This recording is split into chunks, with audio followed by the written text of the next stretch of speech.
নমস্কার। যুক্তি তর্ক সঙ্গে অর্কয় আপনাদের স্বাগত। আপনাদের সঙ্গে আমি অর্কপ্রভ সরকার। আমাদের প্রতিবেশী শ্রীলঙ্কায় একজন কমিউনিস্ট প্রেসিডেন্ট হয়েছেন। চীনের প্রতি স্বাভাবিক অনুরাগ আছে।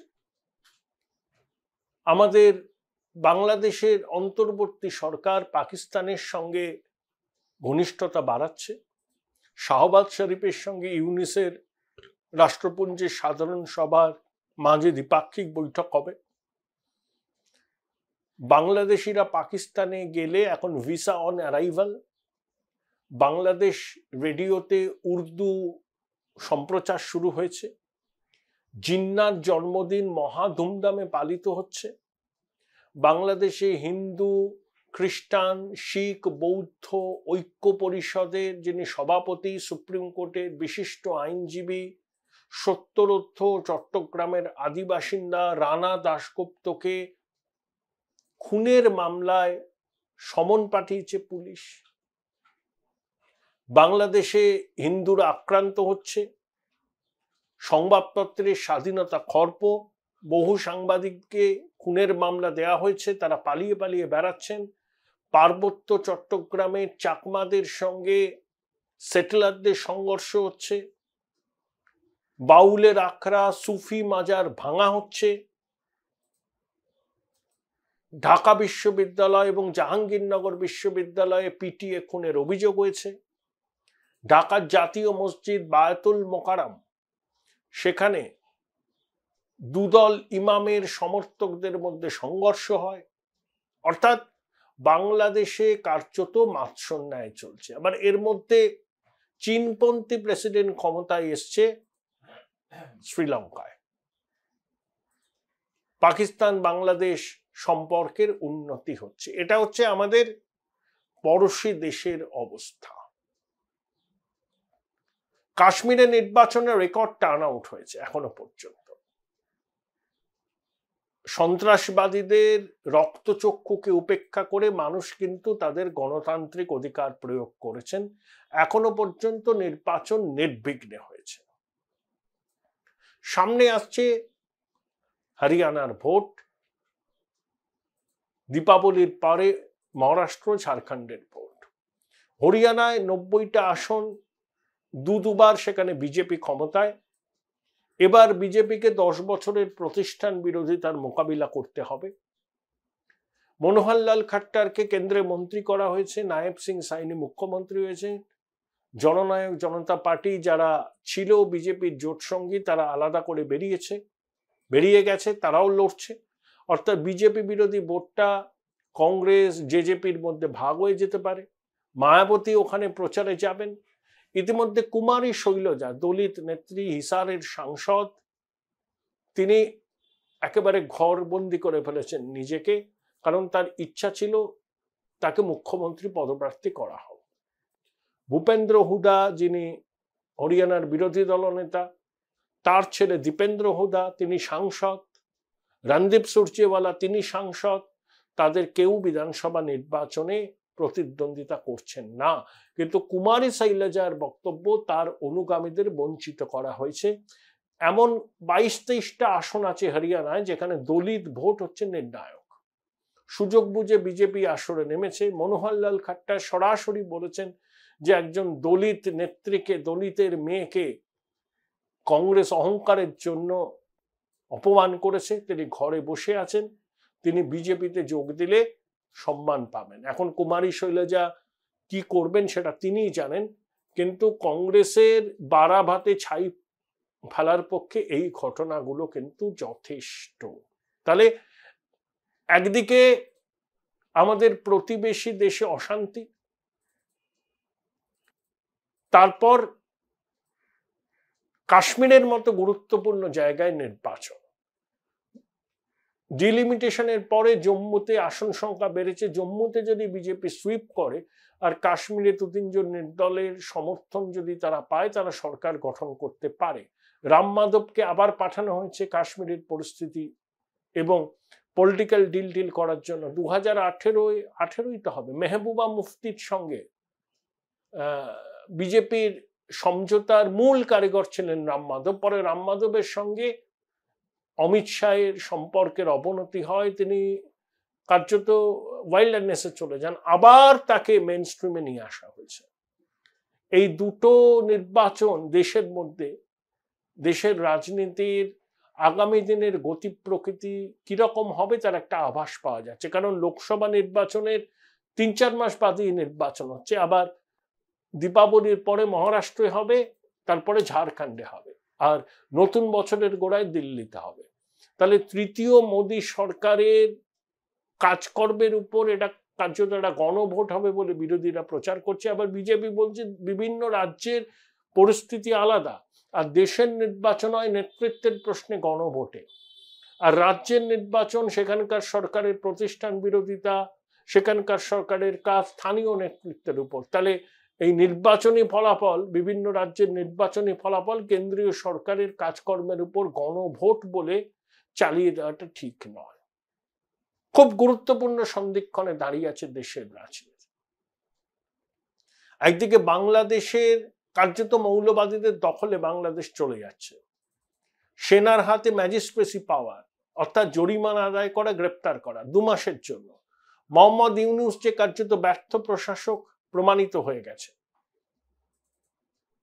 বিএনপি মরিয়া হচ্ছে নির্বাচনে যাওয়ার জন্য, কিন্তু ইউনূস বলেছেন 6 বছরের আগে তিনি গদি ছাড়বেন না। ইলিশ মাছ বাংলাদেশ থেকে রপ্তানির সিদ্ধান্ত হয়েছিল, কিন্তু সেখানে প্রতিবাদ হচ্ছে যে দেশ হাসিনাকে আশ্রয় দিয়েছে সেই দেশে কেন ইলিশ মাছ যাবে। আমি জানি না বাঙালির পাতে শেষ পর্যন্ত পদ্মার ইলিশ পৌঁছবে কিনা। অর্থাৎ যে বাংলাদেশের সঙ্গে আমাদের দীর্ঘ দিন ধরে একটা সম্পর্ক ছিল, বাংলাদেশের মাটি জঙ্গি কার্যকলাপে ব্যবহার করতে দেননি হাসিনা, এটা সত্যি। আবার ভারত সরকারের উচিত ছিল শুধু হাসিনার চোখ দিয়ে বাংলাদেশকে না দেখা। হাসিনা বাংলাদেশই হয়তো রাজনৈতিক আশ্রয় নেবেন, যদিও তার ডিপ্লোম্যাটিক পাসপোর্টের মেয়াদ 20 সেপ্টেম্বর শেষ হয়ে গেছে। তিনি অন্য কোনো দেশে যেতে পারেন যেখানে হাসিনার সঙ্গে সেখানকার শাসকদের সম্পর্ক আছে, কিন্তু যা হবে ভারত সরকারের থ্রুতে হবে। তা না হলে হাসিনা পাকাপাকিভাবে এখানে থাকবেন, যেমন দলাই লামা আছেন। অতীতেও হাসিনা 75 থেকে 81 ছিলেন, কিন্তু বাংলাদেশের এই অন্তর্বর্তী সরকারের সঙ্গে ভারত সরকারের সম্পর্ক তলানিতে। ইউনূস মোদির সঙ্গে দেখা করতে চেয়েছিলেন, কিন্তু মোদি রাজি হননি, কারণ বাংলাদেশে হিন্দু নিধন যজ্ঞ বন্ধ করার জন্য প্রধানমন্ত্রী ইউনূসকে অনুরোধ করেছিলেন। বাইডেনের সঙ্গেও বাংলাদেশ নিয়ে প্রধানমন্ত্রীর কথা হয়েছে। এই হচ্ছে আমাদের প্রতিবেশী দেশগুলোর রাজনৈতিক অবস্থা। তার মধ্যে দেশে একটার পর একটা গুরুত্বপূর্ণ রাজ্যে বিধানসভা নির্বাচন। কোন পথে আগামী দিনে যাচ্ছে আমাদের রাজনীতি, তাই নিয়ে কথা বলেছিলাম রাজনৈতিক বিশ্লেষক অমিতাভ দত্তর সঙ্গে। আমাদের পাশের বাংলাদেশ কার্যত মৌলবাদীদের দখলে, শ্রীলঙ্কায় কমিউনিস্ট পার্টি ক্ষমতায় এসছে, পাকিস্তান বাংলাদেশের সঙ্গে সহযোগিতা বাড়াচ্ছে, বলছে যে এবার ভিসা অন অ্যারাইভাল হবে। বাংলাদেশ রেডিওতে উর্দু সম্প্রচার, জিন্নার জন্মদিন পালিত হচ্ছে। আমাদের বিদেশ নীতির কাছে বড় চ্যালেঞ্জ।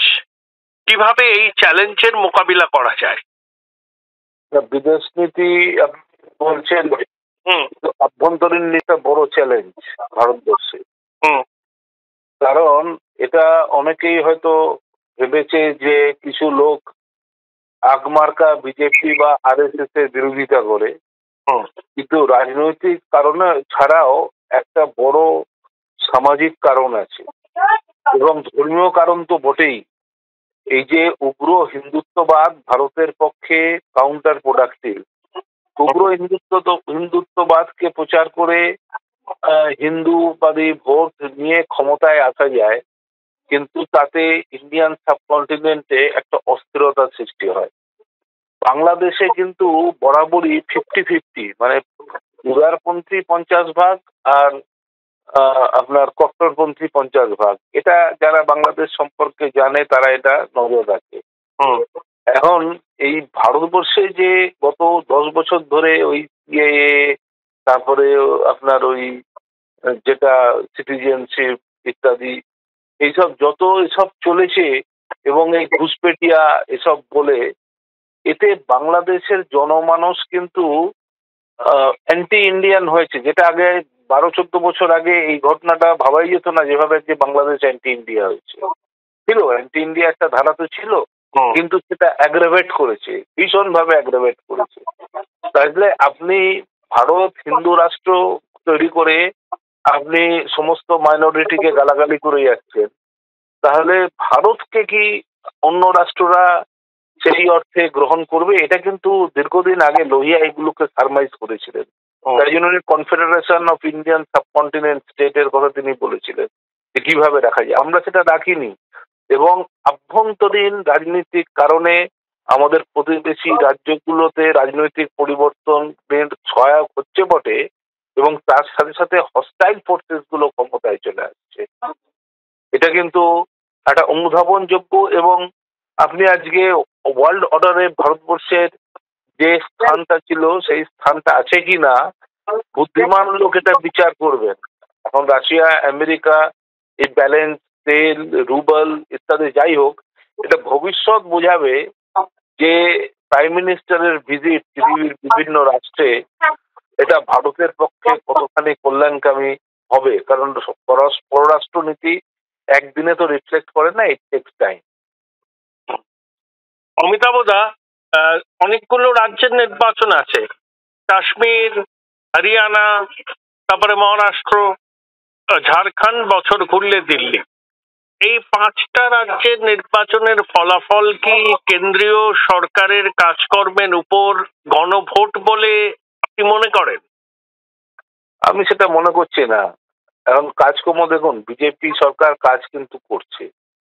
যদি কেউ বলে বিজেপি সরকার কাজ করছে না, অনেক জায়গায় হয়তো দেখা যাচ্ছে না, কিন্তু অনেক জায়গায় কাজ করছে, এবং সেই জায়গায় কাজের থেকেও বড় কথা হচ্ছে ভারতবর্ষে 2014 সালের পর থেকে রাজনীতিটা তো মূলত ধর্মকেন্দ্রিক হয়েছে। মানে হিন্দুরা একদিকে ভোট দাও এবং মুসলমান খ্রিস্টান ইত্যাদি তারা অন্যদিকে ভোট দাও। এখন পশ্চিমবাংলার মানুষ এটা ভালো করে বুঝতে পারছে, যেখানে প্রায় 30% মুসলমান রয়েছে। আর ভারতের সব জায়গাতেই সেটা হয়েছে, কাউন্টার হয়েছে। এবারে উত্তরপ্রদেশে কাউন্টার হয়ে গেছে, কারণ ওখানে মন্ডল ভার্সেস কমন্ডলের লড়াইতে মন্ডল আবার রিভার্ট করেছে, মন্ডল আবার ফিরে এসছে, যার জন্য অখিলেশ যাদব সুবিধা পেয়েছে। এখন এটা বিজেপির কাজকর্ম না, যে সোশ্যাল ইকুয়েশন যেটা বিজেপি করেছে এবং তাকে কাউন্টার করার জন্য অন্যান্য রাজনৈতিক দলরা যেটা করে রেখেছে সেটাই প্রতিভাত হবে। বিজেপির কাজের উপরে গণভোট আমাদের দেশে, কাজের উপরে গণভোট আমি যদি বলি তাহলে হয়তো একটু শুনতে খারাপ লাগবে। এক সময় পুরনো লোকেরা জানে ভোলা সেন আর ভাতার, না এটা একটা সমর্থক ছিল, যে ভোলা সেন, সেই ভোলা সেন ভাতারে হেরে গেল। হ্যাঁ, তাই জন্য কাজ করে যে সাফল্য লাভ করে এটা আমাদের দেশে মনে হয় এটা নয়, এটা বোধহয় সর্বত এটা সঠিক হয় না। আপনার কি ধারণা জম্মু কাশ্মীর আর হরিয়ানার সম্ভাব্য ফলাফল কি হতে পারে? না, ধারণা নয়, এটা যেদিকে ট্রেন্ড, ধারণা করলে তো অ্যাজাম্পশন, একটা অ্যাজাম করে পলিটিক্যাল টক করতে গেলে তো বিজ্ঞানকে গ্রহণ করতে হবে। জম্মু কাশ্মীরের যে বিন্যাস আছে, 90টা সিট তো, যে বিন্যাস আছে সেই বিন্যাসে কাশ্মীরের জায়গায় বিজেপির কোনো জায়গা নেই। বিজেপি 90টার মধ্যে কোথাও 60, 62 না 63টা সিটে মোট ক্যান্ডিডেট, যেখানে ন্যাশনাল কনফারেন্স আর কংগ্রেস নিজেদের অ্যালায়েন্স করে, প্লাস তার সাথে সিপিএম আছে, সিপিএম একটা সিটে লড়ছে, ইউসুফ তারিগামি। হ্যাঁ হ্যাঁ। তো এই যে আছে এরা ইন রেসপেক্ট টু বিজেপি, এবং মুফতি মোহাম্মদ শহীদ তো ওর পার্টি, মানে ওর মেয়ে যে পার্টি করেছে সে পার্টি তো চুপ করে বসে আছে মনে হয়, তারা তো সেই অর্থে ইলেকশনে লড়ছে না। তাহলে এরকম পরিস্থিতিতে স্টেট ফাইট হলে জম্মু বেল্টে বিজেপি হয়তো অ্যাবসলিউট পাবে, কাশ্মীরে কিছু প্রক্সি আছে, তারা ইন্ডিপেন্ডেন্ট হিসাবে দাঁড়িয়েছে, তাদের যদি কয়েকজন যেতে তাদের সঙ্গে হাত মিলিয়ে সরকার করার পরিকল্পনা, সেটা খুব ডিফিকাল্ট না, খুবই ডিফিকাল্ট। একটা টোটাল ফর্মিডেবল একটা পার্টি, একটা অ্যালায়েন্স, ন্যাশনাল কনফারেন্স এবং কংগ্রেস, এবং কংগ্রেসকে তো ওই আজাদকে দিয়ে তো ভাঙা গেল না। আজাদ তো কংগ্রেসকে ভাঙতে পারলো না, নিজেও সেই জায়গায় যেতে পারলো না।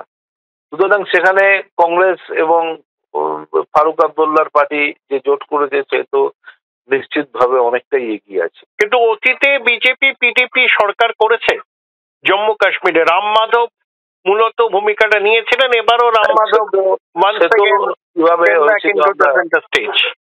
সে রাম মাধব তো আর ভগবান রাম বা কৃষ্ণ আমি বলতে পারবো না, করলে তো আর ব্যক্তি, অনেক সময় ব্যক্তিকে অপরাজেয় আখ্যা দেওয়া হয়, তাতে ভারতবর্ষের মতো দেশে খুব কাজ দেয়, ব্যক্তি পুজোর দেশ তো, কিন্তু বাস্তব চিত্রটা সেটা বলছে না। এটা জম্মু আর কাশ্মীরের কথা আমার মনে হয়, কারণ একটা জোট সর্বাঙ্গীন, তারা জোট করে তারা নির্বাচনটা লড়ছে, আর আরেকটা দল ক্ষমতায় আসবে থ্রু প্রক্সি ক্যান্ডিডেট। দুটো যদি বৈজ্ঞানিক ভাবে আলোচনা করা হয় তাহলে কিন্তু ন্যাশনাল কনফারেন্স এবং কংগ্রেসের মধ্যে বোধহয় 5টা আসলে ফ্রেন্ডলি ফাইট হচ্ছে। সে হোক যাক, কিন্তু অ্যাকচুয়ালি ওরা তো একসাথে লড়ছে। আর হরিয়ানা সম্পর্কে আপনার কি মনে হচ্ছে?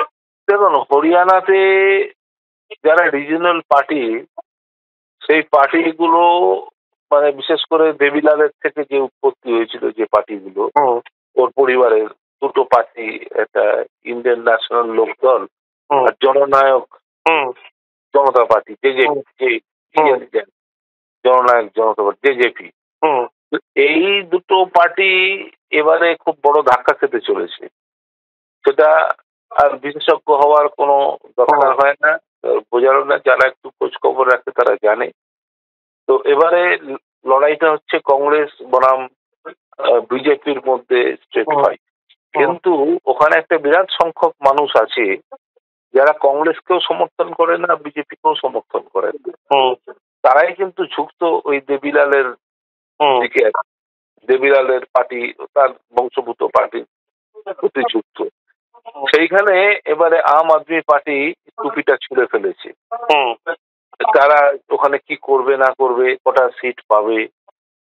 তবে যেহেতু এটা ওখানে কিষাণ আন্দোলনও একটা বড় এফেক্ট দেবে, ওখানে ধর্মের থেকে কিষাণ আন্দোলনটা ওখানে বেশি কাজ দেবে। অন্য রাজ্যে যেরকম ধর্মের আন্দোলনটা রিলিজিয়াস যে মোবিলাইজেশনটা, সেই জায়গায় ওখানে আপনার বেশি কাজ দেবে হচ্ছে কিষাণ আন্দোলনটা। কিষাণ আন্দোলনের ফলে বিজেপি ব্যাকফুটে আছে। এখন গতবারেও তো বিজেপি কোনোদিনই খুব বেশি সিট পায়নি। বিজেপি মানে পার্সেন্টেজ অফ সিট, যখন বিজেপি অ্যাবসলিউট 46টা না 48টা পেয়ে 2014 করেছিল, তখন ট্রায়াঙ্গুলার কন্টেস্টে বিজেপি বেরিয়ে গেছিল। গতবারেও বিজেপি ক্ষমতায় আসতে পারতো না যদি না ওই ছেলেটা সমর্থন করতো, যদি না সমর্থন করতো। অবশ্য সমর্থন করাটাও ওর পক্ষে কম্পালশন ছিল, হচ্ছে নিজের পার্টিটাও রাখতে পারতো না। কিন্তু এইবারে তবে আকর্ষণীয় লড়াই হবে বলছেন আপনি? আকর্ষণীয় লড়াই নয়, এখন আম আদমি পার্টি যদি ওখানে বরফ গলাতে না পারে, কংগ্রেস 60খানা সিট পাবে, ন্যূনতম 60টা সিট পাবে। যদি আম আদমি পার্টি ওখানে কিছুটা কাজ করে যায়, তাহলে কংগ্রেসের পক্ষে একটু টাফ হয়ে যাবে লড়াইটা। তবে কংগ্রেস একজন ক্লিয়ার ফেভারিট হিসাবে দুটো স্টেটেই কংগ্রেস অ্যালায়েন্স, জম্মু অ্যান্ড কাশ্মীরে আর হরিয়ানাতে কংগ্রেস ফেভারিট হিসাবে নামছে। এবার মানুষের হাতে ক্ষমতা, মানুষ যেটা চাইবে সেটা হবে। Thank you Amitabh da, thank you. আচ্ছা, ধন্যবাদ, নমস্কার। Join Indian Institute of Hotel Management now. Right choice, right decision.